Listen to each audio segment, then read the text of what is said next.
Trinchera Verde.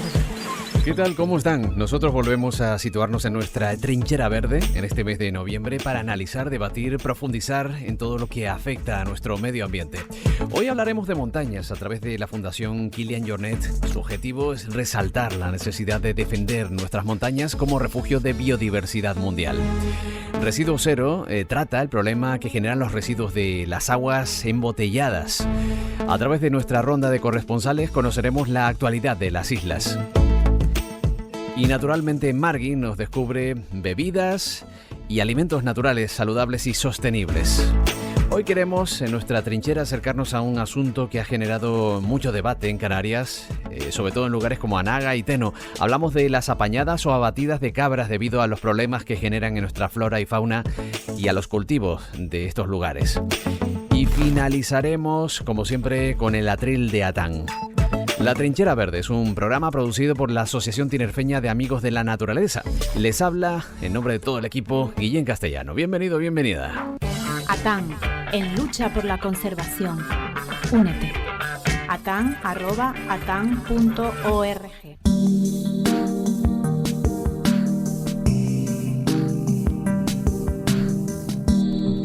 Si el mar cubre las 3/4 partes de nuestro planeta, las montañas cubren el 25% de la superficie de la Tierra.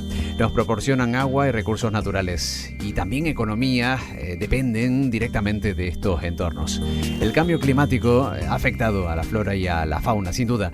Este gran valor en biodiversidad de nuestras montañas ha despertado la sensibilidad de muchos montañeros, caminantes, amantes de la naturaleza, deportistas como Kilian Jornet, un deportista familiarizado muchísimo con la montaña, como nuestro siguiente invitado. Pau Illa es director de la Fundación para la Protección de las Montañas contra el Cambio Climático. Lo tenemos al otro lado del Zoom, en este caso. Pau, ¿cómo estás? Buenas tardes. Hola, buenas tardes. ¿Qué tal? Pues bien.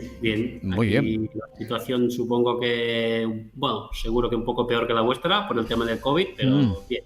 Sí, la verdad que la situación está bastante complicada. Eso también ha propiciado que mucha gente se lance a la montaña, ¿eh? Yo no sé si lo has notado en tu caso, después del confinamiento, ¿no? Como que nos ha dado a todos por caminar. Sí, porque realmente pues la gente se ha volcado los fines de semana a caminar y nada, hace falta que un día te saquen alguna cosa que no igualmente no la hagas, pues cuando te han dado vía libre, pues bueno, una cosa positiva es que la gente ha empezado a hacer más ejercicio que antes. Sí, mientras no se formen colas como en el Everest, ¿no? Bueno, ha causado un problema que sí, que es la saturación en lo que es la montaña. Claro. Y es ahí donde debemos de incidir y educar a la gente. Precisamente por eso se crea esta fundación, ¿no? Para resaltar la importancia que tiene, pues por ejemplo, en la generación del agua que consumimos, ¿no? Un bien preciado para la humanidad simplemente por nuestro interés. Pero hay mucho más. Las montañas, además, cuna de tradiciones, de economía, propician el bienestar y, por supuesto, hacen posible que nuestra biodiversidad pues siga existiendo, ¿no? Sí.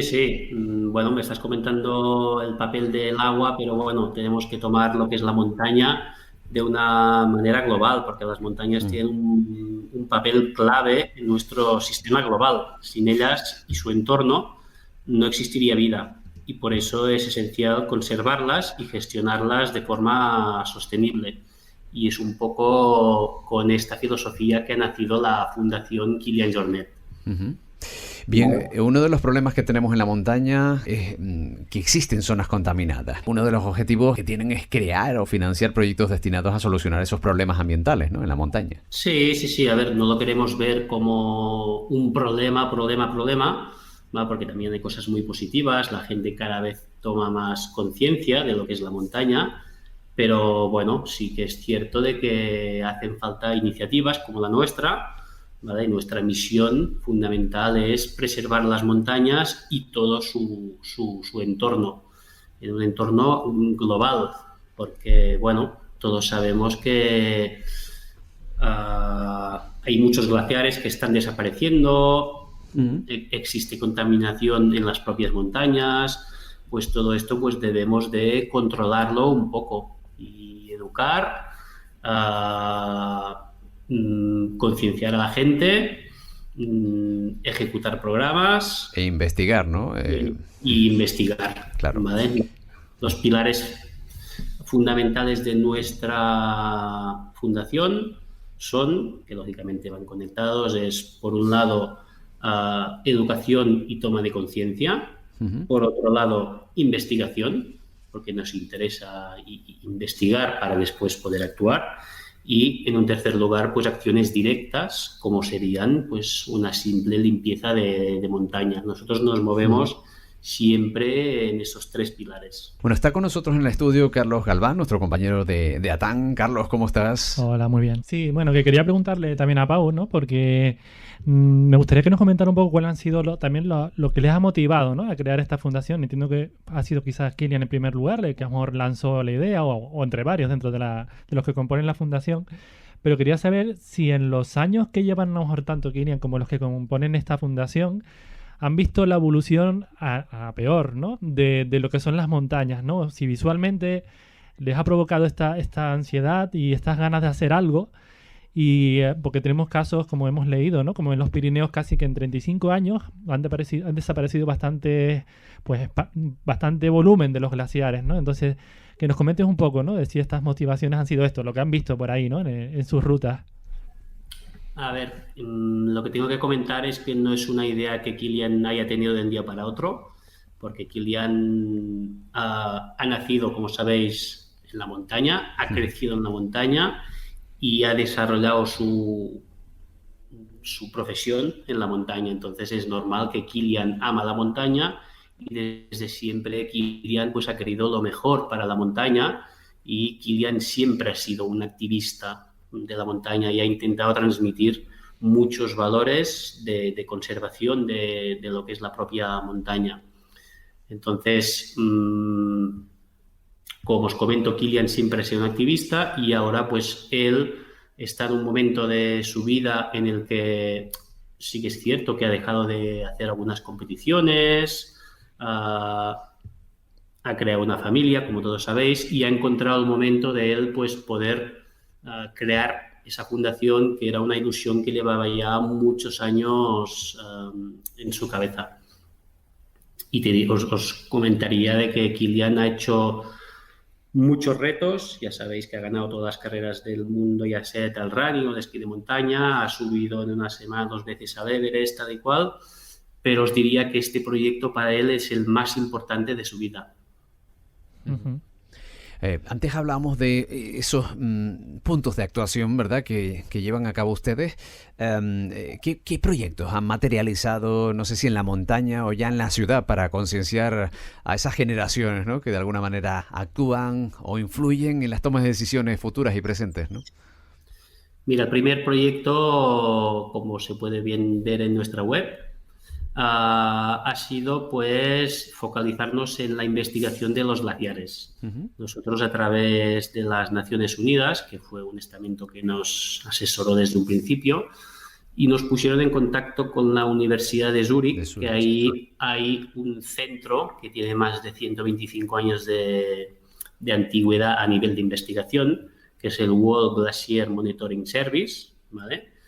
Y ellos se dedican a monitorizar todos los glaciares del mundo. Lógicamente estamos hablando de los más importantes o no, porque ellos tienen una aplicación donde salen todos, incluso el glaciar del Aneto. Uh-huh. Entonces, nuestro primer proyecto es financiar una máquina que se está desarrollando en Francia y está ya en su última fase, que se llama Smart Stake, es en inglés.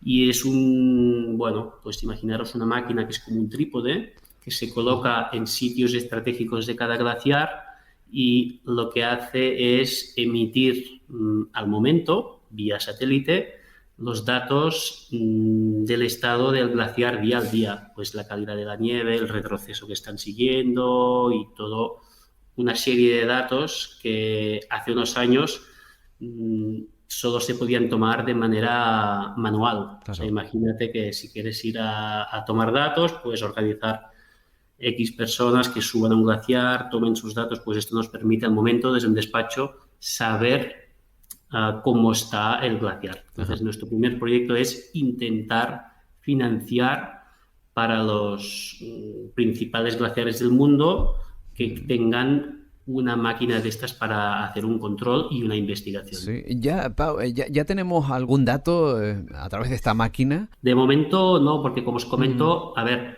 tenemos muchos datos porque es una organización que lleva 125 años de estudios. Hay muchos datos que estamos compartiendo.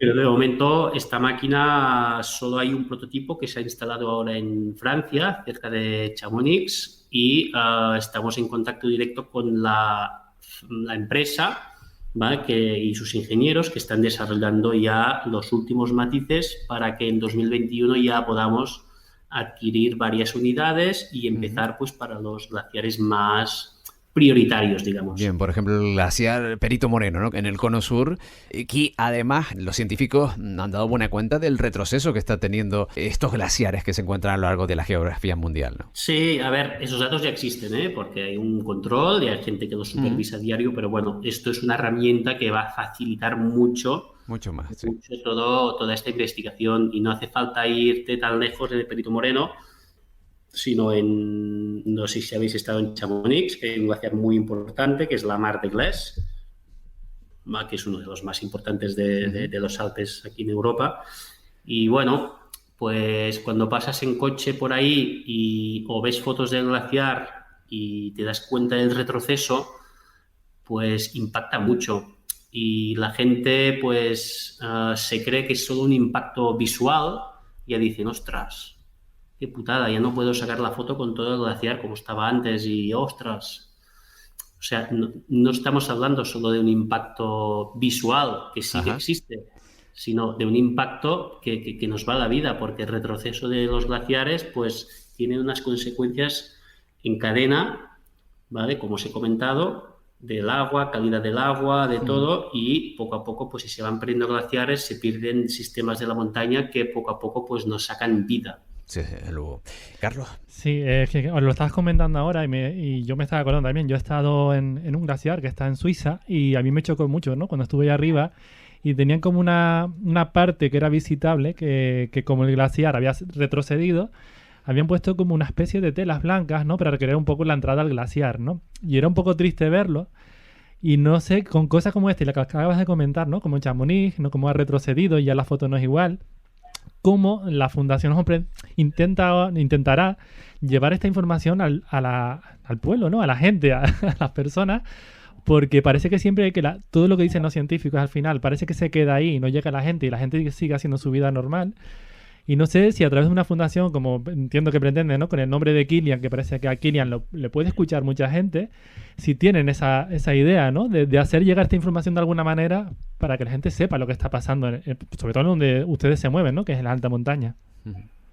Sí, lógicamente, pues nuestro deber es hacer ver a la gente que no solo estamos hablando de impacto visual, sino que hay otras cosas detrás. Entonces, nuestro gran objetivo, y ahora, por ejemplo, estamos desarrollando proyectos educativos enfocados a los niños, porque todos sabemos que los niños y los jóvenes son el futuro de nuestra generación. Entonces, uno de los grandes objetivos de la Fundación va a ser poder incidir y educar a esos niños o jóvenes, ¿va? Que tengan esa toma de conciencia y que tengan toda esa información para así aumentar su toma de conciencia global, no solo de los glaciares, porque ahora estamos focalizando los glaciares porque sí que es cierto que es el primer proyecto, pero estamos hablando de la montaña en general. O sea, haremos proyectos educativos globales para que los jóvenes y niños y adultos también, yo me incluyo aquí, porque con la creación de la Fundación también he aprendido mucho, pues hay una toma de conciencia global. Claro, y además una tercera parte de los bosques del planeta se encuentran en regiones montañosas, por lo tanto, esa actividad que se lleve a cabo, ¿no? De conservación y de toma de conciencia influye en nuestra calidad del aire, por ejemplo, sin ir más lejos, ¿no? Por lo tanto, pues serán uno de los puntos fundamentales a la hora de concienciar o de llevar a cabo actuaciones, ¿no? Sí. ¿Vale? Porque la gente asocia pues a las montañas nos proveen agua, pero no, o sea, las montañas, uno, nos proveen agua, dos, proporcionan recursos naturales, tres, son refugios naturales de mucha biodiversidad. Y 4, pues también aportan resiliencia, o sea, aportan cierta resistencia a lo que es el cambio climático. Claro. Carlos. Sí, bueno, ya esta era la última pregunta que quería hacerte. Era relativo, bueno, te acabo de aumentar esto de los glaciares en cuanto a la visión que ve la gente desde lejos, pero me gustaría saber qué opinión también pueden tener desde la Fundación respecto a lo que, a ver, en temas más bien educativos, ¿no? Hacia la gente que va a la montaña, ¿no? Antes comentaba, ¿no? De la cantidad de gente que ha subido ahora tras el confinamiento, como buscando quizás un espacio libre donde poder quitarte la mascarilla. Pero claro, hemos visto ya durante los últimos años imágenes como la que comentaban del Everest, de la cola de personas subiendo al Everest. Cada vez hay más, quizás yo cada vez veo más carreras en montaña, más competiciones. Se ve casi ya como un espacio de ocio. ¿Cómo educamos a las personas de cómo deben ir a la montaña, ¿no? Entiendo que también Kilian deberá tener eso, supongo, entre sus motivaciones, ¿no? De cara a explicar a la gente, ¿no? Mira, precisamente has hablado de un tema que sí que nos preocupa mucho, porque Kilian ya sabéis que es un corredor de montaña. Entonces, nuestro segundo proyecto, no sé si lo habéis mirado ya, pues que es un proyecto que se presentó hace hace 2 semanas, que se llama Outdoor Friendly Pledge, ¿vale? No sé si estáis al tanto, ¿vale? Pero es un proyecto que precisamente habla va enfocado primero a los corredores de montaña, segundo a los eventos, tercero a las marcas fabricantes de material de montaña y cuarto a las federaciones. Y simplemente es una carta educativa, ¿vale? Que podéis entrar, hay una web especial que es outdoorfriendlypledge.com. Y esta carta tiene el objetivo de promover una práctica más sostenible de los deportes al aire libre desde el punto de vista ecológico, ¿vale? En concreto, nuestro objetivo es reducir la contaminación y los gases de efecto invernadero generados por los deportes al aire libre. O sea, mejorar la gestión de los recursos naturales, preservar la biodiversidad y defender una sociedad más sostenible. Entonces, nosotros queremos educar a los corredores, ¿vale? Porque Kilian es el primero que ha comentado que su anterior vida, que lo veías un día en Australia, otro día en Estados Unidos corriendo, otro día en China y tal, pues esto no es sostenible, ¿vale? Entonces hay que educar a los corredores, pues que tal vez pues dejen de hacer tantas competiciones internacionales y se centren más en competiciones locales. Y que se pongan unos objetivos de marcar solo unos viajes internacionales, porque sí que es cierto que son deportistas profesionales, pero que se marcan unos ciertos límites y que si en algún momento los pasan, pues que lo compensen de alguna manera, ¿vale? Y por eso pues esta carta explica que si un deportista pues ha hecho más viajes de los que tenía previsto, pues que hagan una compensación de lo que es la huella de carbono. ¿Vale? Ya sea plantando árboles o lo que sea. Y lo mismo para los eventos. Nosotros hemos creado todos unas 10 recomendaciones para eventos que los podéis observar en la web, donde habla de unos objetivos y les enseñamos cómo cumplir esos objetivos. ¿Vale?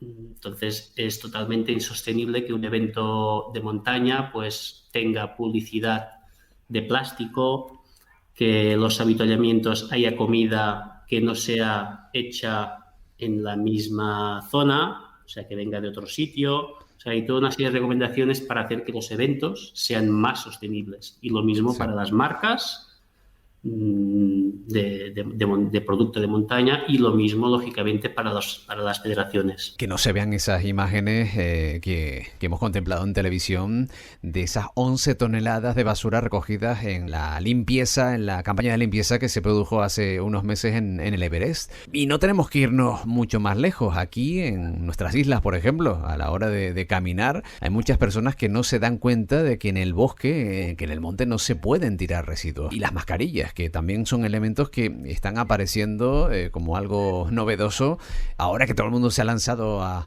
caminar y a disfrutar del medio ambiente, pero es contradictorio, ¿no? Disfrutar de ese medio ambiente, ir con un cigarro en la mano, tirar las colillas y tirar a la vez pues mascarillas o deshacerse de pañuelos o los residuos que tengamos. Así que esa tirada de orejas también a los urbanitas que estamos subiendo a nuestros montes más cercanos y dejando ese lamentable panorama también en los montes más cercanos. Para terminar, Pau, la página donde podemos encontrar toda la información de la fundación, ¿cuál sería? La página es kilianjornetfoundation.org.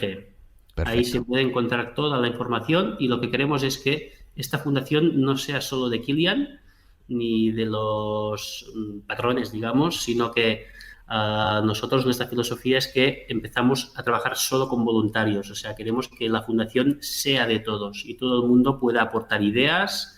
Necesitamos que la gente nos ayude y que se sienta la fundación suya. Perfecto. Por último, lanzar un mensaje que para mí es clave de palabras de Kilian, ¿vale? Que es mejor ser un activista incompleto que no hacer nada. Desde luego. Para mí esta frase es vital. Por supuesto. Pau Illa, director de la Fundación para la Protección de las Montañas contra el Cambio Climático. Muchísimas gracias por acompañarnos y bueno, enhorabuena por esta iniciativa. Un saludo. Muchas gracias a vosotros. Vamos a abordar nuestra sección Residuo Cero con Néstor Marrero. Residuo cero. La verdad es que cada vez consumimos más agua embotellada, algo que era inimaginable hace 20 años, donde consumíamos el agua del grifo. Sin embargo, esto también entraña generar residuos. Néstor Marrero nos habla de este controvertido asunto. Néstor Marrero, ¿qué tal? Buenas, Guillem. Esta semana vamos a hablar de las alternativas a las clásicas botellas de plástico que podemos comprar en el supermercado o a las garrafas. La primera alternativa que planteo, pues, es la típica de la jarra filtradora. A mí no me gusta porque es muy poco efectiva, el sabor del agua no queda bueno si en origen no era bueno. Y también está el problema de que al final esos filtros que tenemos que ir cambiando en la jarra también vienen en plástico. Por otra parte, están los típicos filtros de carbón activo, que suelen ser de bambú, que vienen de China, y que son una buena opción porque sueles ponerlo en el agua durante 8 horas aproximadamente y cambia el sabor del agua y además realiza un filtrado. Yo en casa me he decantado por el reparto de agua a domicilio. Hay varios tipos de empresas que reparten agua y que te pueden traer o botellas de vidrio retornables y que realizan los repartos un día de la semana, y también las tibias que traen una gran garrafa de plástico duro que dura bastante tiempo y que puedes poner en casa y con un dispensador e irla sacando a medida que la vas necesitando. Esto también tiene algunas desventajas porque produce una huella de carbono por todo el transporte que se realiza. Sin embargo, al no producir envases, los envases son retornables y eso reduce mucho esa huella de carbono comparada con comprar botellas de plástico cada vez, que al final acaban en la basura. Una cosa que es muy importante saber es que ahora se ha puesto muy de moda el agua en cartón. No hay agua en cartón. Si el agua viniese en cartón, se mojaría y se derramaría toda, porque el cartón se desharía. Viene en brick y el brick es mucho peor que el plástico. Si nuestras opciones son comprarla en brick o comprarla en plástico, es mucho mejor el plástico, porque al final el brick es mucho más difícil de reciclar. Y esas son las opciones que yo propongo. En Canarias tenemos varias empresas que realizan reparto de agua a domicilio y que funcionan bastante bien. Ajá.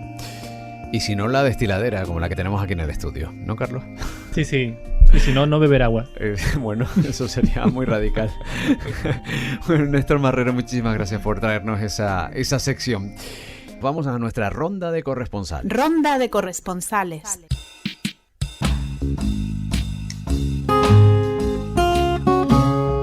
Esta música nos invita a pasear por nuestras islas. En La Palma, Marina Díaz. ¿Qué tal, Marina? Buenas tardes, ¿cómo estás? Hola, buenas tardes, ¿todo bien? En El Hierro, Armando del Rosario. Armando, bienvenido. Hola, buenas tardes, ¿qué tal? Y en La Gomera, Garoé Núñez. ¿Qué tal, Garoé? Hola, ¿qué tal? ¿Todo bien? Vamos a comenzar por Marina Díaz, en la isla de La Palma.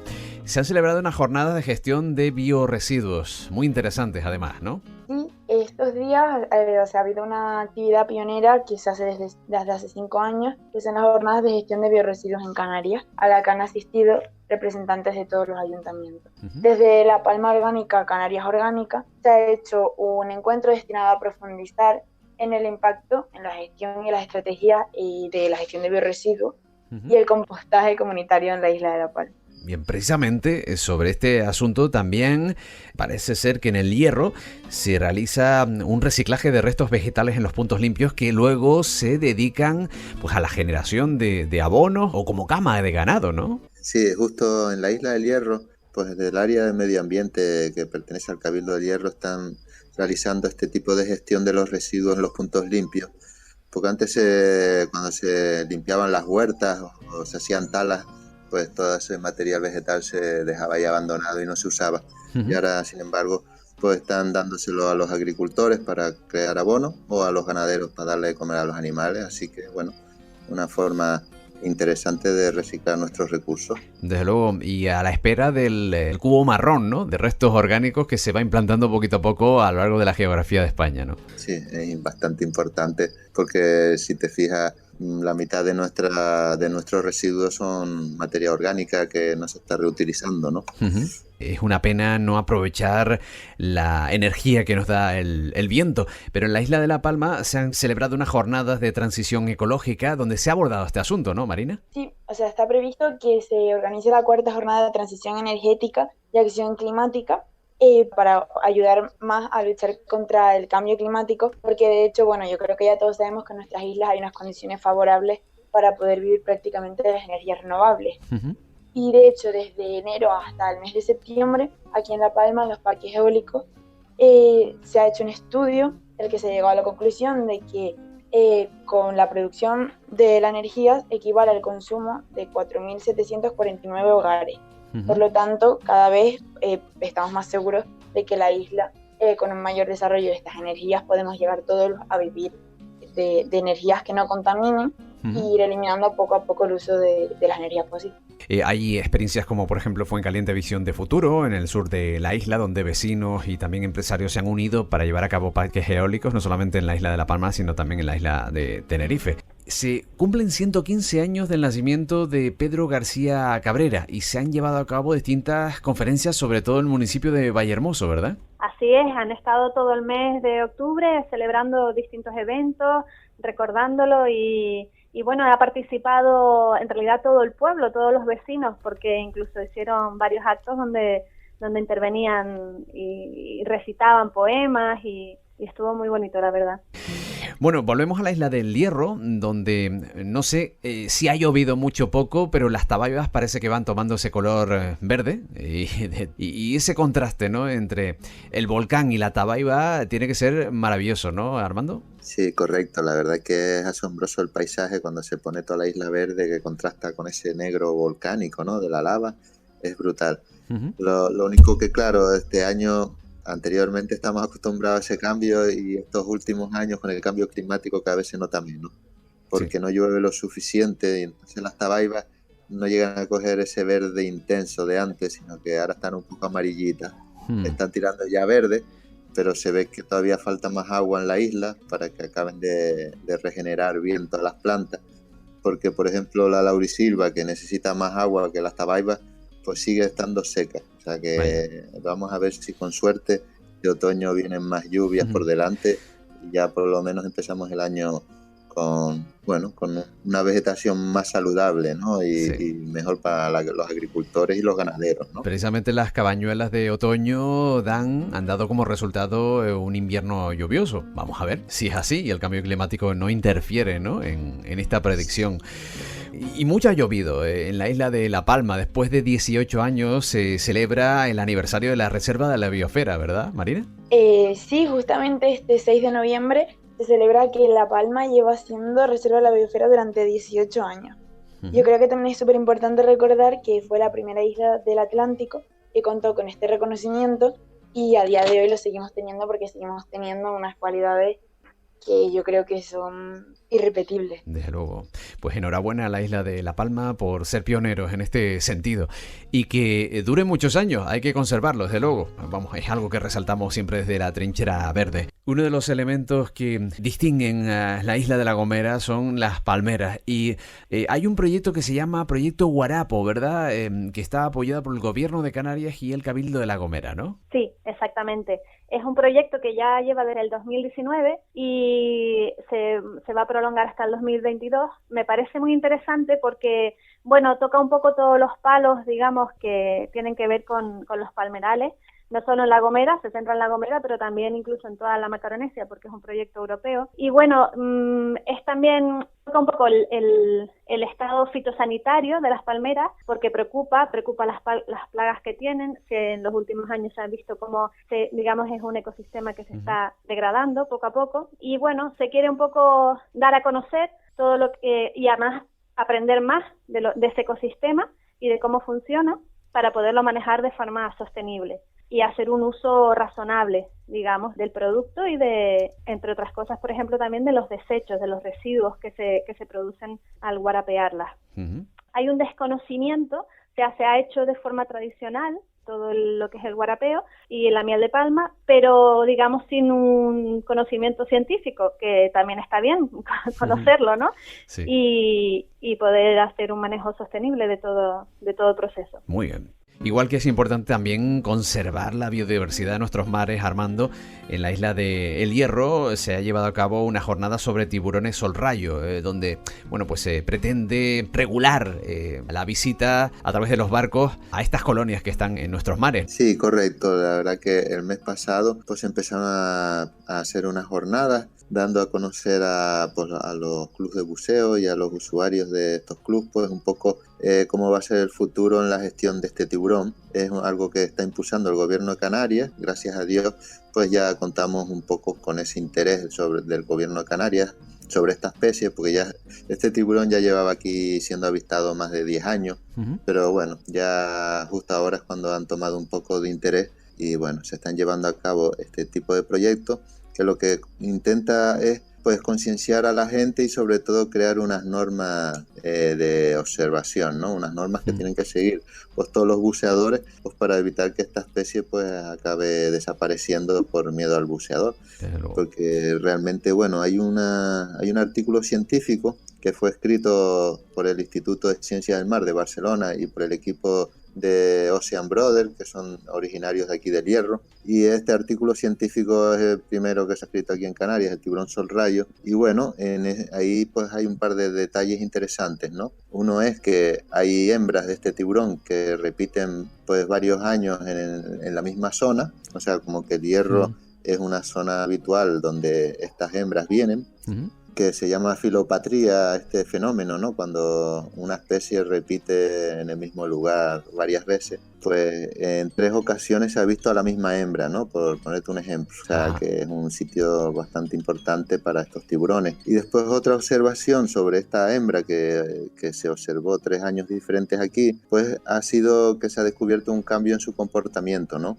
El primer año de observación, como eran pocos buceadores, pues la hembra se permanecía ahí confiada, ¿no? En el siguiente año que se observó, pues ya la hembra ya tenía un poco de comportamiento evasivo, pero seguía confiada. Y ya en el último año, en el tercer año que se ha visto a la misma hembra, pues sí que había cambiado totalmente su comportamiento, ¿no? Ya después de varias veces que fue observada y con todas las visitas de los buceadores y el acoso, pues esta hembra ya directamente veía buceadores y ya se iba a las profundidades y ya no aparecía hasta 4 días después y enseguida veía otra vez buceadores y se iba otra vez a las profundidades, con lo que, bueno, pocas observaciones para llegar a una certeza, pero sí se puede observar que, claro, el acosar a estas especies tan frágiles y salvajes, lo único que implica es ahuyentarlas y evitar que vuelvan, ¿no? Claro. Porque como cualquier animal salvaje, pues si uno los persigue o los acorrala o les toca las aletas o lo que sea, pues siempre pues acabarán desapareciendo, ¿no?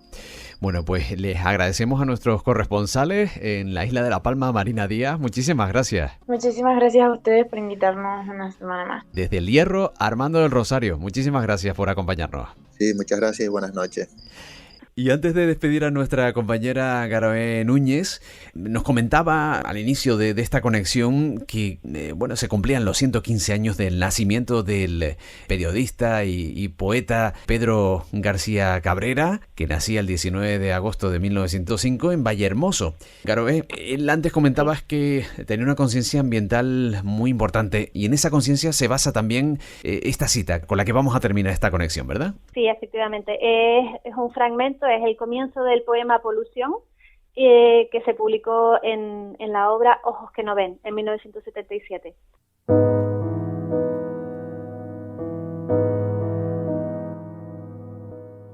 Ahora sí que estamos en capilla. Ningún juez ha firmado la sentencia para dejar de ver el rostro de los días, los cabellos del aire, los pies de las montañas. Las fábricas se salen con las suyas, inmolan lo que aún nos quedaba en el haber, y la muerte produce dividendos en esta sociedad a tumba abierta que llaman de consumo. Garoé, yo creo que queda todo dicho con esas palabras y esa, no sé si premonición de Pedro García Cabrera. Muchísimas gracias por acompañarnos y hasta la próxima conexión entre islas. Un saludo. Bueno, un saludo. Asociación Tinerfeña de Amigos de la Naturaleza. Hacia los 50 años con el medio ambiente.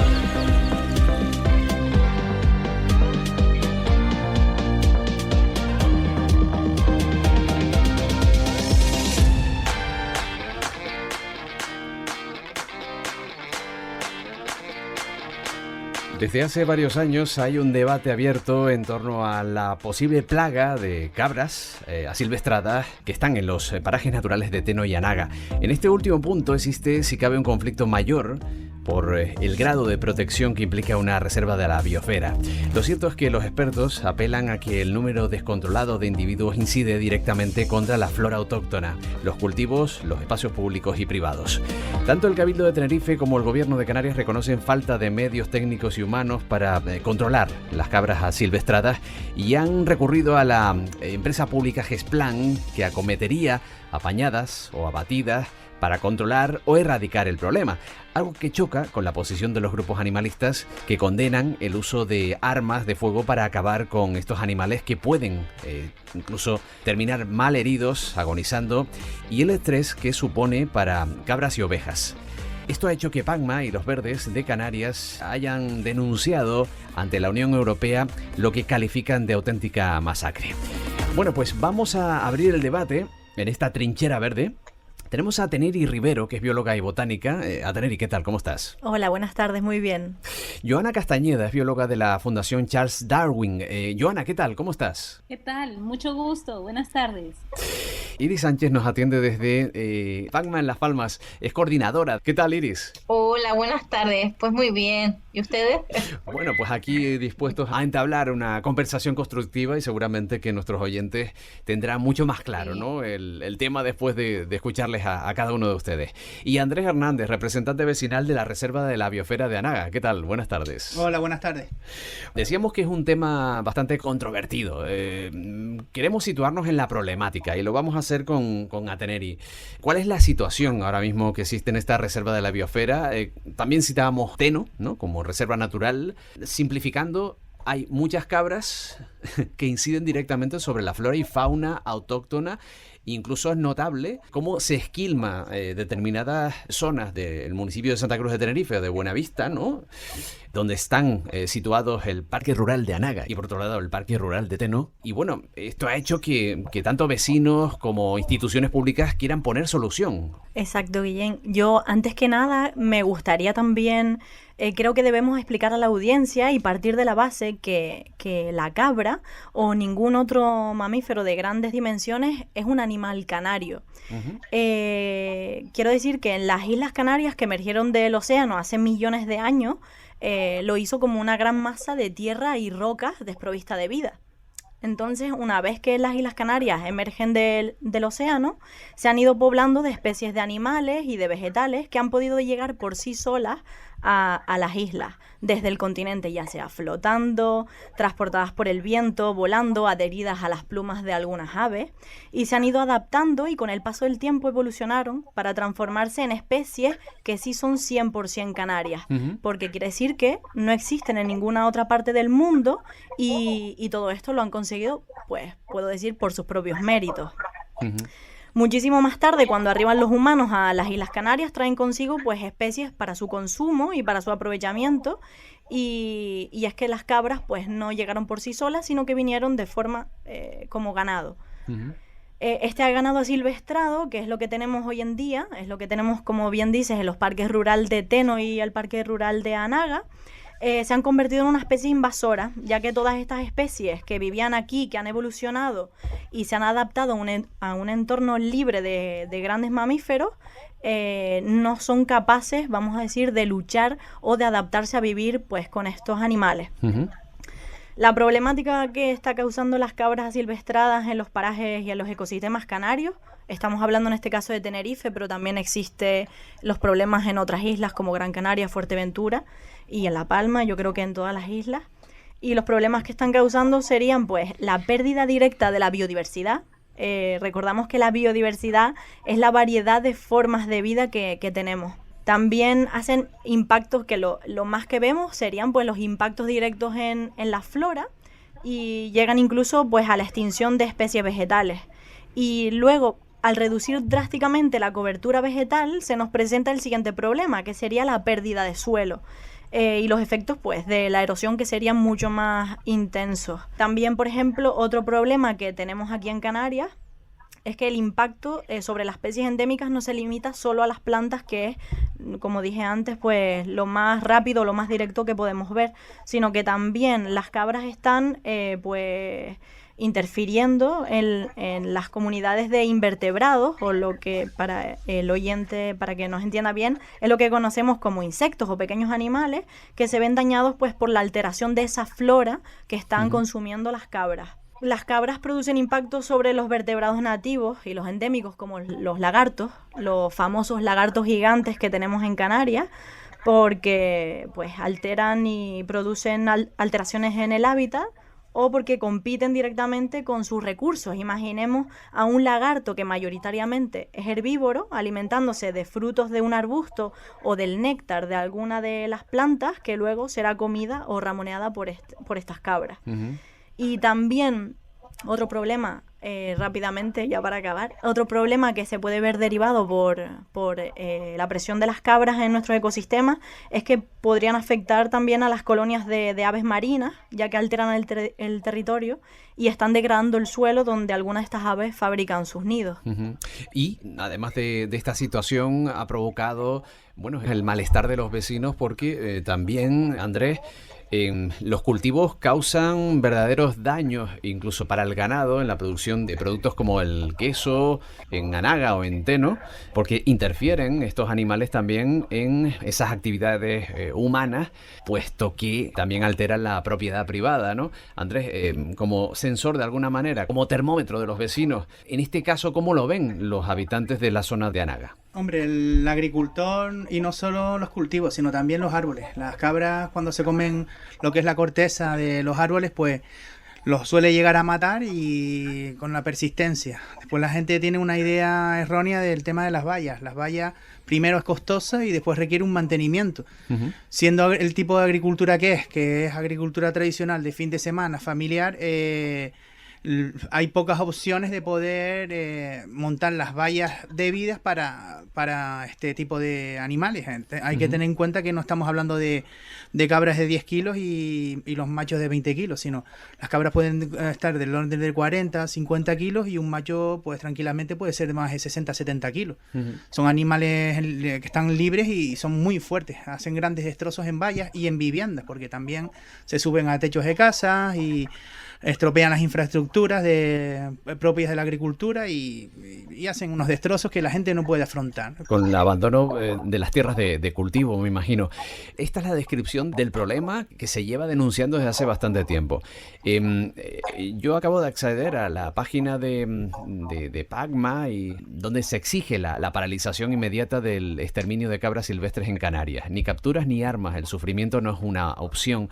Apelan los miembros del Partido Animalista contra el Maltrato Animal a que pues existe una indefensión por parte de esos animales. Iris Sánchez, coordinadora de PACMA en Las Palmas de Gran Canaria.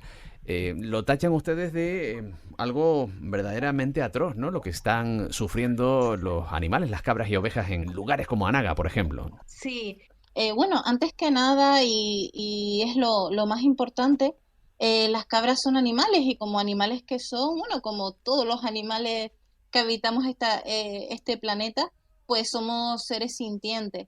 Seres sintientes significa que tenemos la capacidad de sufrir, algo tan básico que ya ha sido incluso reconocido por la propia ciencia hasta en la declaración de Cambridge, ¿no?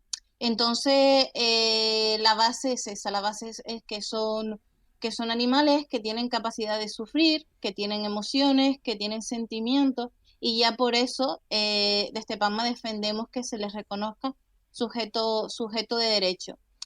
Y es más, teniendo siempre en cuenta que estos animales están ahí porque han sido víctimas de la especie humana, y los únicos culpables de que estos animales estén ahí pues son al final ganaderos e irresponsables que no han sabido gestionar estos animales, y es injusto que ellos tengan que pagar estas situaciones incluso con su propia vida, ¿no?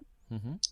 Es una realidad que nosotros como especie somos una especie invasora, somos una especie que hemos dañado ecosistemas, que hemos extinguido especies. En Canarias podemos decir que una de las principales causas del impacto ambiental es un turismo insostenible, los campos de golf, la gestión de residuos. Entonces es muy injusto que consideremos, o que nuestro objetivo de que las principales causantes de daños ambientales en Canarias pues sean unas cabras, cuando realmente ellas también son víctimas de nuestra misma especie, ¿no? Ustedes incluso han denunciado que muchas cabras terminan agonizando, puesto que esas abatidas no son certeras y que terminan muriendo, además agonizando, ¿no? De forma inhumana o inanimal. Sí, totalmente. Estamos hablando de que las cabras, las poblaciones caprinas que habitan en las cumbres de nuestra isla llevan años siendo perseguidas, capturadas. Por ejemplo, en Gran Canaria, primero fueron abatidas, que lo que se logró fue crear un gran impacto en la sociedad, porque una sociedad que demanda ya políticas y derechos de los animales, pues al ver esa situación en la que todos pudimos ver a estas pobres cabras agonizando en las montañas. Y bueno, con los años, pues por ejemplo, aquí en Gran Canaria se optó por otros métodos como son las apañadas, pero que al final el objetivo sigue siendo el mismo, que es, pues bueno, capturar y perseguir a estas cabras y utilizarlas para la explotación y para el beneficio humano, ¿no? Uh-huh. Por lo que tanto un método como otro al final busca su exterminio, al final rompe familias, crean la separación de las familias de estas poblaciones, y al final pues eso busca su muerte, que atenta gravemente contra una sociedad que defiende los derechos de los animales. Justo, bueno, nosotros ya llevamos años luchando para hacer la voz de estas cabras, y hace justo apenas un mes hemos presentado un documento con medidas alternativas donde la muerte nunca tenga cabida. En este documento hablamos de la vacuna Gonacón, que se ha utilizado en jabalíes, por ejemplo, en Barcelona, y que hay estudios de la Universidad Autónoma de Barcelona que esta vacuna se ha utilizado con cabras también en Gales. Y bueno, en este documento presentamos otras alternativas como vallado resistente, repelentes, métodos donde la muerte y el sufrimiento de las cabras nunca tengan cabida, Nunca porque sea básicamente la solución. dime. Sí, nunca sea la solución. Sí, ¿verdad? Sí, Y y Iris, no básicamente obstante, porque las cabras, bueno, son sujetos de derecho porque son animales sensibles que viven con su familia en la montaña y desgraciadamente es una pena poder observar que los pocos animales que pueden habitar en libertad, pues nosotros encima, pues esa parte egoísta nuestra que los capturamos, los perseguimos y los erradicamos, ¿no? Y ajá. debe de crear una convivencia de respeto, ¿no? Cuando realmente nosotros somos los principales causantes del daño en este Ujú. planeta y bueno, y en estas islas, Ajá. ¿no? Iris, dentro de un segundito, dentro de un momentito, vamos a hablar de esa vacuna que esteriliza a las cabras y por lo tanto pues impide esa proliferación de esos individuos en las montañas. Vamos a irnos hasta las Islas Galápagos. Ahí está, antes la saludábamos, Joana Castañeda, es bióloga de la Fundación Charles Darwin, y vamos a este archipiélago porque ahí se ha llevado a cabo una experiencia que ha controlado el número de individuos, en este caso también de cabras. Joana, exactamente cuál es la solución que se ha planteado en Galápagos. Hola, ¿qué tal? Mucho gusto. Sí, bueno, desde 1961 la Dirección del Parque Nacional Galápagos ejecutó por primera vez la erradicación de cabras en varias islas, comenzando en la isla Pinta, en donde se encontró al solitario George. Fue la única especie, lamentablemente, que se pudo encontrar en esta isla y que fue algo que motivó aún más el que se erradique las cabras en las otras islas que no estaban pobladas. En la isla Pinta, en 1972, se descubrió justamente el solitario George en una expedición de erradicación de cabras. No obstante, hay ejemplos, en este caso positivos, ¿no?, de control de individuos en Islas Galápagos. ¿Cuáles son las técnicas que se han utilizado?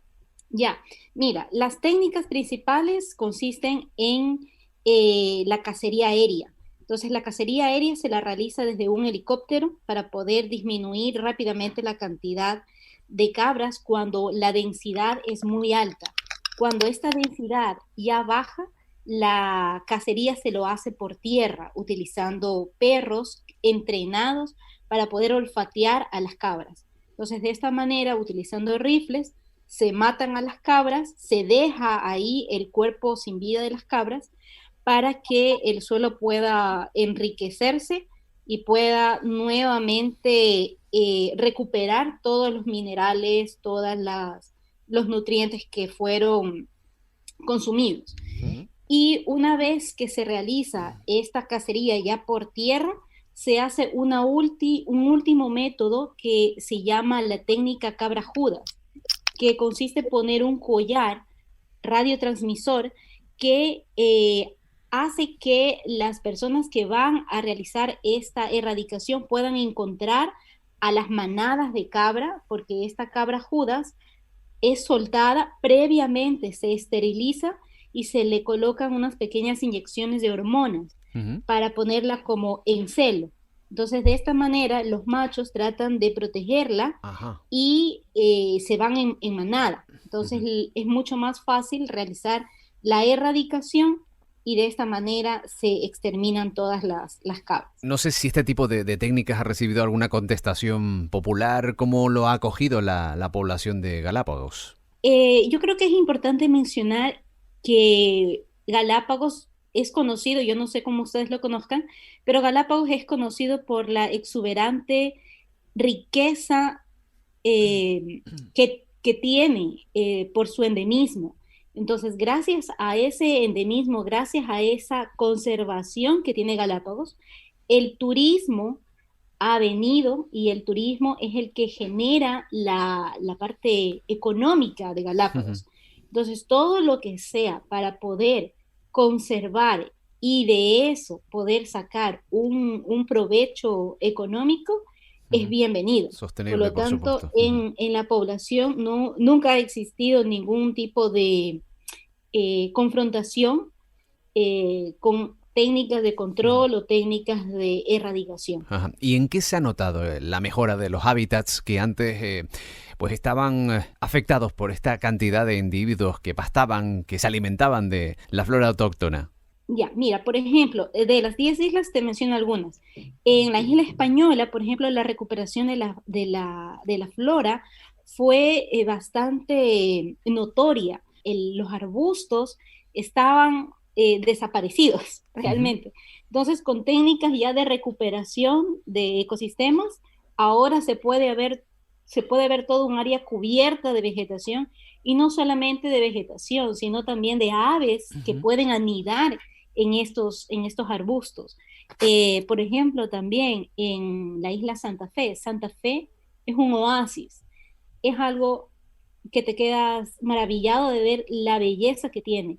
Y Santa Fe fue también restaurada con opuntias que son de la misma isla y posteriormente con tortugas. Entonces ahora lo que tú ves Santa Fe, de lo que antes era con cabras, ves algo que dices, es increíble la restauración que puede existir luego de exterminar una plaga, porque realmente es así. Son plagas, son animales que no pertenecen a este ecosistema y que se están cargando no solo una especie, se están cargando un sinnúmero de especies, no solo de vegetales, sino también de aves, de reptiles, de insectos, etcétera. Sí, yo me imagino que nuestros contertulios estarán de acuerdo en este punto, ¿no? Que, bueno, la alta incidencia de individuos, en este caso cabras y ovejas, en un lugar determinado, y además hay pruebas que muestran que la flora, la fauna está sufriendo un deterioro importante, incluso desplazando a muchas especies. Estamos situándolo casi, no quizá en el número de individuos, pero sí como lo que ocurre con el rabo de gato, la amapola californiana, ¿no? Que desplaza otro tipo de flora autóctona. Yo creo que en eso estamos de acuerdo, ¿no, Iris? Nosotros, evidentemente, ¿vale? No, yo no soy bióloga, no puedo rechazar informes biológicos o informes de científicos, pero sí que como trasladé antes, la realidad es que nosotros como especie somos realmente los que más hemos dañado al planeta, y eso sí que es una evidencia, y que nuestra discriminación hacia hacia las otras especies pues nos hace que siempre siempre ellas, que las otras especies que son más vulnerables, pues sean las culpables. Evidentemente es una cuestión de empatía, es una cuestión de sensibilidad. Nosotros nos ponemos en los lugares de esas cabras, en lo que ellas sienten, en esas familias, en sus vidas, en lo que es en vivir, ellas viviendo su vida en libertad, en la cumbre, y en el caso de que no haya otra solución, y en el caso de que definitivamente haya que controlar esas poblaciones, pues siempre que la forma de control sea éticamente justa, porque hay medidas alternativas donde la muerte nunca tenga cabida, donde no nos podemos permitir en pleno siglo XXI que vayamos con armas a abatir a animales sintientes en mitad de la montaña. Creo que yo me imagino que la solución que se ha puesto en Islas Galápagos va un poco también en la línea, ¿no?, de lo que ustedes han comentado sobre la vacuna que actúa sobre la reproducción de las cabras. Yo no sé si eso se ha barajado desde las instituciones públicas, en lo que conoce nuestra bióloga Ateneri, la posibilidad de esterilizar a estas cabras, a estos individuos. La metodología que se ha llevado a cabo en Canarias ha sido siempre, hasta la fecha, las abatidas, que como estábamos hablando, pues son con armas de fuego, y las apañadas, que como se comentaba con anterioridad, pues es una metodología pues que produce bastante estrés al animal, y que al fin y al cabo pues estamos haciendo una persecución. Desconozco, la verdad, hasta la fecha que se haya intentado, que se haya probado. Incluso con la vacuna que comentaba antes Iris, por lo que tenemos entendido, es simplemente un estudio piloto. Entonces, también pensando un poco sobre ese tema, una cabra puede vivir hasta 15 años de media en estado silvestre, incluso en explotaciones ganaderas puede vivir un poco más, pero de manera silvestre vamos a decir que una cabra puede vivir 15 años.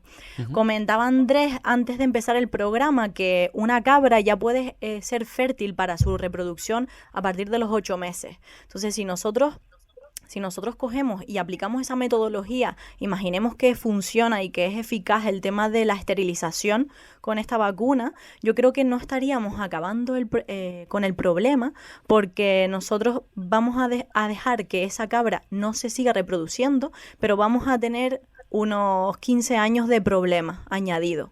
Y si sumamos pues todos esos años multiplicado por la producción, o sea, por la cantidad de cabras que tenemos en el medio natural, yo creo que no sería una metodología efectiva, ¿no? Ya que todos estamos de acuerdo que existe un problema, yo creo que desde el punto de vista práctico no sería una metodología que pudiésemos, o sea, con la urgencia que necesitamos la solución de este problema. También comentaban que con el tema de que una de las principales causas de la pérdida de biodiversidad, como bien dijo Iris, es este turismo masivo, este descontrol, esta pérdida de hábitat y de destrucción que estamos ocasionando las personas. Yo creo realmente que esto es cierto, pero que yo me imagino como si mientras lo estaba comentando me estaba imaginando una casa, ¿no? Canarias es mi casa y yo tengo un problema, y es que tengo una avería en las tuberías de mi cocina y o sea, se me han roto las tuberías en la cocina y se me está saliendo el agua por todos lados. Pero es que además tengo una pequeña fuga también en el baño y que también se me está saliendo el agua en el baño, ¿no? Por decirlo de alguna manera. Entonces yo no puedo cerrar los ojos y mirar y decir, bueno, tengo que arreglar la de la cocina porque es más grande que la del baño y dejar que los problemas me inunden. Yo creo que somos bastante profesionales, hay bastante gente, y yo creo que lo que deberíamos hacer es abordar todos los problemas que tenemos en conservación en las Islas Canarias. Andrés ha participado en apañadas. Andrés es una persona de campo, conoce tanto la problemática como también las soluciones. Los vecinos, me imagino que estarán en la línea, ¿no?, de lo que comentaste al inicio. En abatidas nunca he estado. En abatidos no. Solo en apañadas, sí. Sí. Y lo que yo he visto como todo el mundo por YouTube, eso no son apañadas, eso es captura. Ajá. Eso no entiendo yo por una apañada. Una apañada tiene un procedimiento en lo que los animales pues son encerrados. Antes estaban los pasos y esos pasos estaban cerrados porque los animales no se escaparan por ahí. Se van encerrando, se van cercando, los animales van huyendo. En ningún momento vas a estar a menos de 50, 80 metros de ese animal, con lo que el estrés no llega, no los ves estresados. Y después lo que realmente es sencillo, al fondo de una cañada o de un barranco, pues se ponen un par de mansos. Los animales estos son gregarios, se unen con los mansos, y después el cabrero lleva esos mansos con esos animales al corral y listo. Lo que se ha visto por los medios, yo no lo consideraría una apañada, sino una captura, lazos, perros y tal. ¿Y qué sucede con esos animales? Porque después se reparten entre los cabreros. Ya. Porque eso... hay una diferencia entre cabra salvaje y guanil. El guanil no es como el que está estabulado, pero una vez cada cierto tiempo, pues los cabreros los recogen, los tienen de las manos, tienen unos tratamientos, unas vacunas, tienen que no es un ganado abandonado, que no es que esté libre en los riscos. En los riscos, pues, las cabras le dan las teteras, se mueren.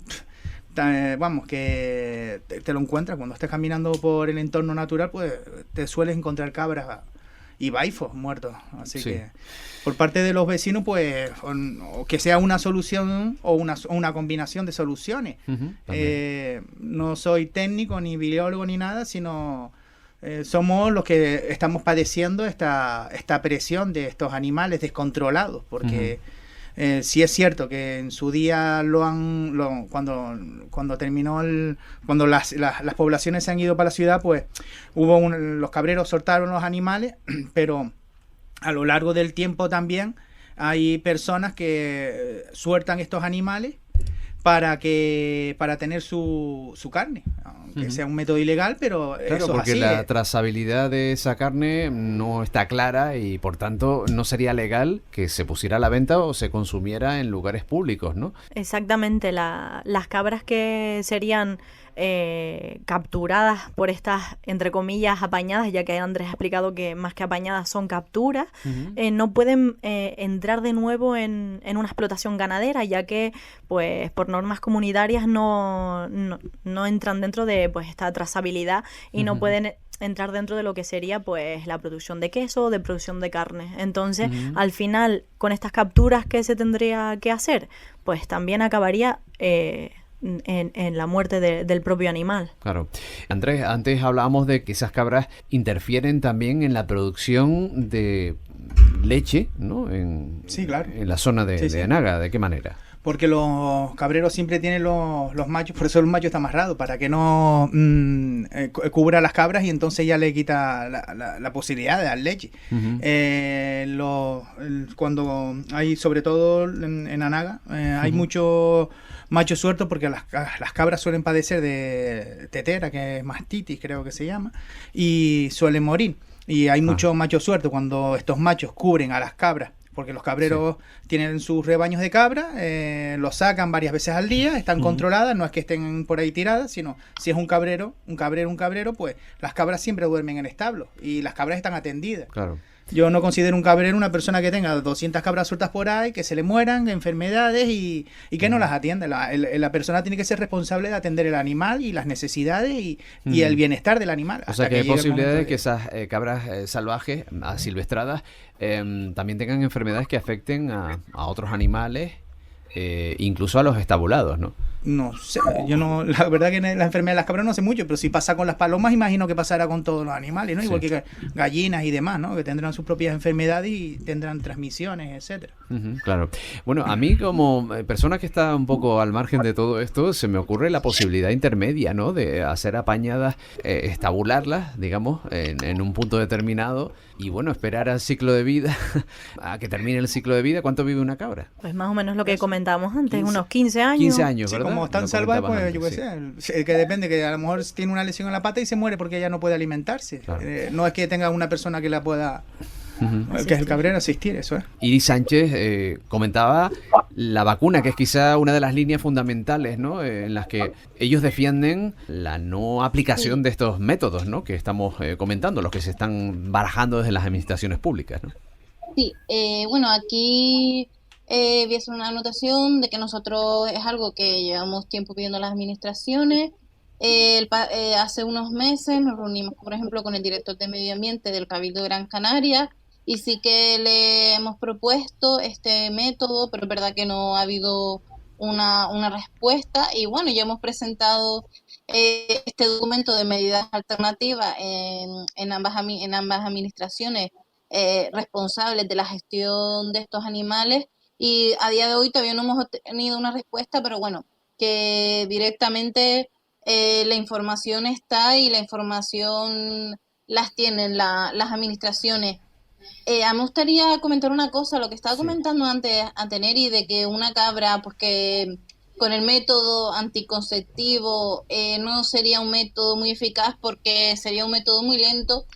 Justo aquí en Gran Canaria hay un censo que realizó el Cabildo, si no recuerdo mal, en octubre del 2019, donde básicamente decían que los números habían empeorado. Es decir, que en Gran Canaria se llevan años haciendo abatidas y después apañadas y se han dado cuenta que han empezado a aparecer cabras de otros lugares y que al final el método que parecía, que es un método totalmente violento y antiético, pues al final también ha resultado que no ha sido eficaz porque las cabras siguen ahí. A mí esto me recuerda un poco hasta como las propias colonias felinas, ¿no? Que se crea el llamado efecto vacío, que es que nos empeñamos con una colonia que vive ahí, que no esté, o eliminarla, y al final en los lugares donde está creado ya esa vida y esa población felina va a ser muy complicado, porque si no están ellos, pues vendrán otros, ¿no? Otros gatos, y en este caso, por ejemplo, otras cabras de otros lados, y en las poblaciones felinas es un claro ejemplo también de que el método más eficaz es el ser, que es un control de esterilización, ¿no? Y suelta, de retorno en la colonia. Por lo que las cabras consideramos que están en una situación similar y que hay que optar por métodos éticos y por métodos ya acordes a nuestra sociedad. Tenemos que dejar estos métodos desfasados, que son métodos que, como ya he comentado, hay un informe que realmente no están siendo eficaces. Lo único que estamos dejando son vidas por el camino, lo único que estamos dejando es muerte, es sufrimiento, y estamos transmitiendo a las generaciones que los animales son sujetos a los que nosotros podemos matar, que podemos dejar ensangrentados y agonizando en una montaña, y decir que es normal porque es un control de población. No podemos transmitir esto a nuestras generaciones ni a nosotros mismos como especie. Sí. Contestando a la pregunta de Iris a su afirmación, yo creo sinceramente que las abatidas de cabras, que sería la metodología más efectiva, ya que pues se produce un disparo y por ejemplo PACMA habla de cuando esos disparos no son certeros y queda el animal sufriendo y demás. Yo creo que el error siempre está ahí, pero si se hace a través de tiradores profesionales, yo creo que un profesional pues va a ser lo más certero posible, y yo creo incluso que sería el método más rápido y que incluso el animal no tendría por qué sufrir. Entonces, hablando del tema de que ahora mismo hay muchas más cabras sueltas en nuestros hábitats, tiene que ver con que ha desaparecido la figura del cabrero. No sé si Andrés opina lo mismo. Yo creo que ha sido porque pues todas estas cabras que antes estaban estabuladas y demás se han ido olvidando, y yo creo que no tiene que ver con que no sea efectiva la metodología, sino que no se ha aplicado, vamos a decir, al 100%. Incluso creo que la propuesta de PACMA con la esterilización para evitar el sufrimiento, tal y como lo plantean, que se tiene que hacer una captura, una sedación, una vacunación, que sería la esterilización, y una suelta, yo creo que también sería produciría un sufrimiento animal, porque estas cabras van a tener que ser capturadas, y lo estábamos hablando antes, ¿no? Produce el despeñe de estas cabras, la persecución, el estrés. Entonces yo creo realmente que para que eso pudiese llegar efectivo en un mundo utópico, tendríamos que salir y capturar a esas miles de cabras que hay en Anaga o en ¿Cuántas Teno. se supone que hay? ¿Están censadas? ¿Hay un número aproximado, Andrés? No, el censo que hicieron no es real, porque es muy inferior. No sé con qué medios o cómo lo harían, pero el tiempo que estamos dejando en que estas cabras, sea que estén esterilizadas, igual van a seguir produciendo un daño a la fauna y a la flora. Entonces, eso no lo arreglas con la esterilización de cabras. Sí. Porque va a seguir haciendo el mismo daño durante 10 años o 15 años. Y no estamos hablando de una cabra, estamos hablando de un número seguramente bastante grande. Entonces, protegemos a las cabras, pero ¿quién protege a la flora? ¿Quién protege a los lagartos? En este caso, Joana, los vecinos, antes lo comentábamos, no tuvieron oposición, ¿no? No hubo un debate tan importante como el que tenemos aquí, ¿no?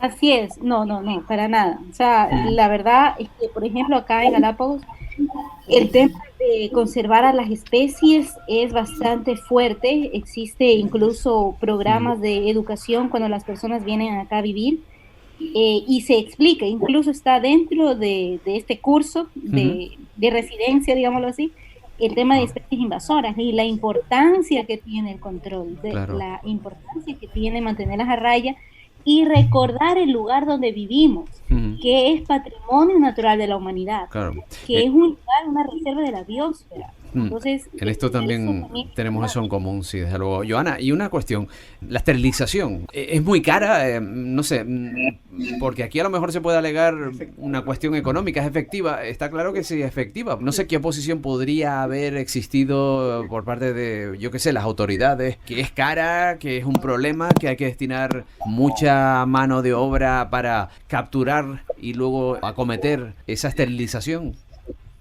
Sí, mira, justamente El tema de erradicación, porque se hizo una erradicación, así como te lo comentaba con rifle, cacería, o sea, muerte, fue bastante costosa. El Ecuador tuvo que acudir a otras organizaciones no gubernamentales para poder también obtener estos fondos y proceder a este programa de erradicación. En cuanto a esterilización, no se esterilizan aquí animales que son invasivos, porque es algo, para nosotros es algo absurdo, una pérdida de dinero sin tener los beneficios que queremos. Lo que se hace aquí en Galápagos es esterilización gratuita de gatos y de perros. Vale. Incluso gatos y perros, controlar su población. Más aún si es una especie tan islas como lo son las cabras. Entonces ahí no, o sea, para nosotros es una pérdida de recursos. Bueno, pues yo creo que las posiciones están bien claras.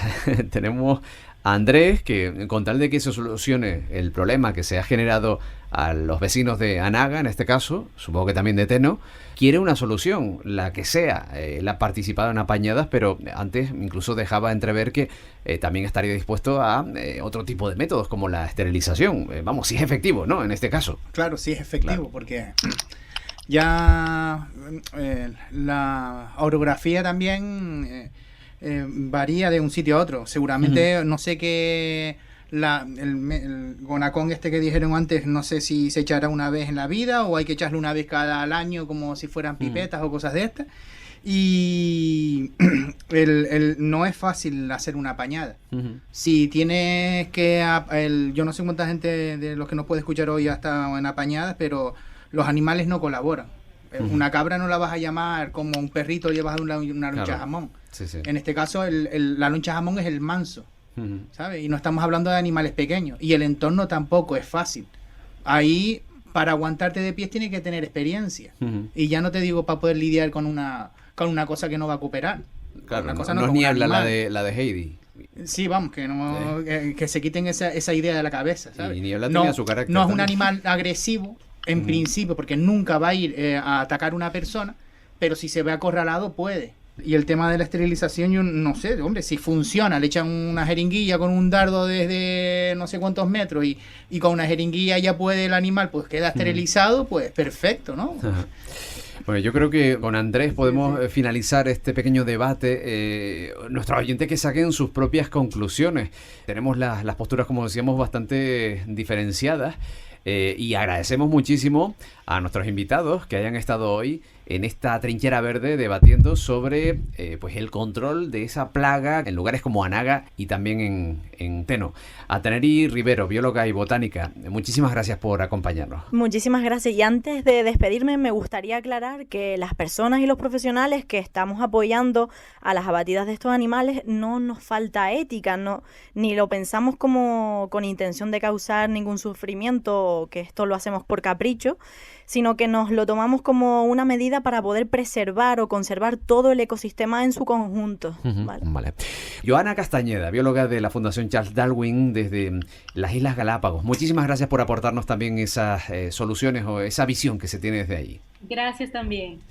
Iris Sánchez, coordinadora de PACMA en Las Palmas, de Gran Canaria. Muchísimas gracias por acompañarnos también y darnos esa otra visión, ese punto de vista conservacionista del partido PACMA. Muchísimas gracias. Muchas gracias a ustedes. Gracias también a nuestros oyentes por habernos aportado esas preguntas en las que hemos basado esta entrevista, esta conversación. Y Andrés, muchísimas gracias también como representante vecinal de la Reserva de la Biosfera de Anaga.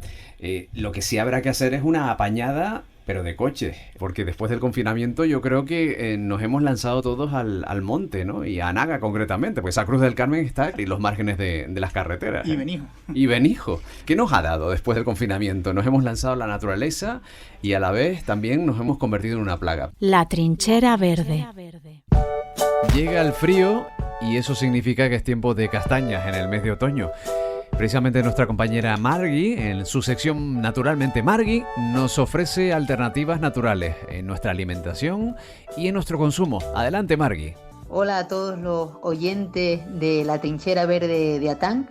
Un mes más, pues aquí les voy a compartir unos pequeños consejos, recetas, para poder seguir disfrutando de alimentos naturales y de producto local. Y es que ahora en noviembre pues ya están las calabazas y las castañas, 2 alimentos que nos aportan buenos nutrientes y que los podemos hacer de forma fácil y así pues disfrutar de ellos sin tenernos que invertir mucho tiempo. Por ejemplo, las castañas, muchos comemos en esta época pues castañas asadas o también metidas, por ejemplo, se me ocurre una especie de papas con carne, pero que la podríamos hacer con setas, que también ahora es época de setas. Pero yo les voy a dar un consejo fácil que lo podemos utilizar pues para un desayuno, para una merienda, y es bebida vegetal de castaña. Lo ideal es asar las castañas el día anterior. También las podríamos hacer con las castañas en crudo, pero si las asas pues se te va a mantener y va a tener más sabor la bebida vegetal. Entonces las podemos asar y la noche anterior pues ya las pelamos, las dejamos en remojo y ya al día siguiente las tendríamos para preparar nuestra bebida. Siempre quítale el agua del remojo, la puedes utilizar para regar las plantas y la metemos en la batidora. Más o menos calculen unos 150 gramos de castaña para sacar 1 litro, litro y medio de bebida. Las metemos en la batidora, le vamos añadiendo el agua y las batimos. Una vez batidas, pues como siempre hay que estrujarlas bien, apretarlas bien, como si estuviésemos ordeñando con un colador o con un trozo de tela para sacar todo lo que es la bebida. La pulpa que nos queda la podemos aprovechar, por ejemplo, se me ocurre con un poquito de cacao natural y miel de aquí de la isla, que hay muy buenas mieles, pues, y podemos hacer como una pasta que nos va a servir pues para, por ejemplo, untarla en una rebanada de pan. Y la bebida vegetal, pues una vez ya hecha, lo ideal es meterla en una botella de cristal con si quieren, 1 granito o 2 granitos de sal marina, sal gorda. Hay muy buenas sales aquí en las islas, se me ocurre de La Palma, de Lanzarote, pues sal marina para que se conserve. Y si quieren, pues pueden ponerle un poquito de canela. Y ahí tendrían una bebida vegetal exquisita, llena de nutrientes, y la puedes utilizar tanto para desayunar o para merendar. Muy bien, pues muchísimas gracias, Margui. Nos vamos con la reflexión a través del atril de Atán. El atril de Atán. Y en este caso es nuestra compañera Elena Espinosa quien nos ofrece esa reflexión. Dejemos huellas, se llama el atril de este mes. Sí, hace 2 semanas fui testigo de mi propia evolución. Mientras disfrutaba en la gran pantalla de las imágenes de un descomunal glaciar en el sur de América, me pregunté, ¿cuánto tiempo le quedará? Acto seguido, mi amiga, como si se tratara del mismísimo aventurero Bruce Chatwin, protagonista del documental, susurró, siempre he querido viajar ahí, voy a ir. Pues yo no, respondí inmediatamente, como si con la misma premura pudiera salvar del deshielo al imponente monumento. La idea me salió de dentro, aunque no atravesó la mascarilla. La idea, ya sentimiento, salió de estos meses con la trinchera verde, de mis lecturas sobre las teorías del decrecimiento, de los datos acerca de las emisiones del transporte aéreo, del impacto del turismo y de nuestro consumo frenético. Hasta el principio de incertidumbre de Heisenberg, que estudié en el instituto, cobró sentido. No se puede determinar a la vez la posición y la velocidad del electrón porque el simple hecho de observarlo interfiere en el resultado. Parece que he dejado atrás la necesidad de visitarlo todo, o por lo menos con el ímpetu de los últimos años. Entiendo que por un ejercicio de responsabilidad, de intentar pasar de puntillas con respeto, pisar lo justo, disfrutar del resto de esta otra manera. Y no solo es el paisaje, vamos moldeándonos unos a otros sin darnos cuenta, y esto es bueno. Todos tenemos un pasado oscuro, seguro que ustedes también. Falta de sensibilidad, de formación, o simplemente no caer en la cuenta. Pensando en mi propia evolución, que es por donde empecé, recuerdo con espanto como en aquellas acampadas de amigos de clase, en las que probablemente nos sentíamos jóvenes y sobradamente preparados, nos bañábamos con champú en las aguas del Cedro, la Caldera y hasta en las cristalinas aguas de los charcos del Hierro con sus pececitos. en los que animaba a mis amigos a usar mi champú, que sí que hacía espuma incluso con el agua salada y te dejaba el pelo muy suave. ¿Ustedes no iban tirando restos de fruta por doquier porque era biodegradable o servía de abono? Cuánto disparate, ¿verdad? Probablemente dentro de unos años nos avergonzaremos de lo que hacemos ahora por pura ignorancia, no digamos ya por comodidad y ombliguismo. Pero también avanzamos juntos y hasta nos copiamos. Seamos optimistas. Existe la transmisión oral, la conciencia colectiva, sinergias y todo eso que nos ayuda a madurar como sociedad. Este verano, a las amigas del champú, que por cierto han pasado ya unas cuantas décadas de aquello, les pedí que no se sentaran sobre las raíces del drago centenario que nos dio sombra en Garafía antes de los incendios. Eso me lo enseñó alguien en una ruta por los dragos de los Realejos hace un par de años. Y ahora me viene a la mente una canción de Jorge Drexler, aquella de cada uno da lo que recibe y luego recibe lo que da. ¿Les suena, verdad? Bueno, se me olvidaba. La Cruz del Carmen se colapsa con tanto coche los fines de semana. Estamos todos muy ansiosos después del confinamiento. Mejor subir en guagua. ¿Qué les parece?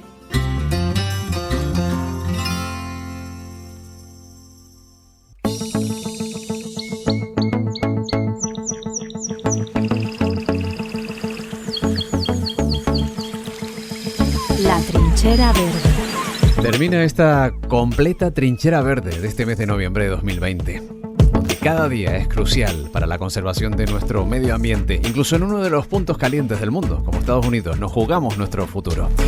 Volvemos de nuevo en el mes de diciembre poniendo punto final a este, no sé si le hemos cogido cariño al 2020.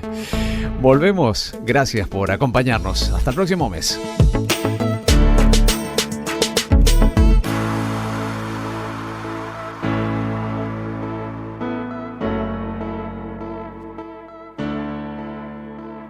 ATAN, en lucha por la conservación. Únete. atan@atan.org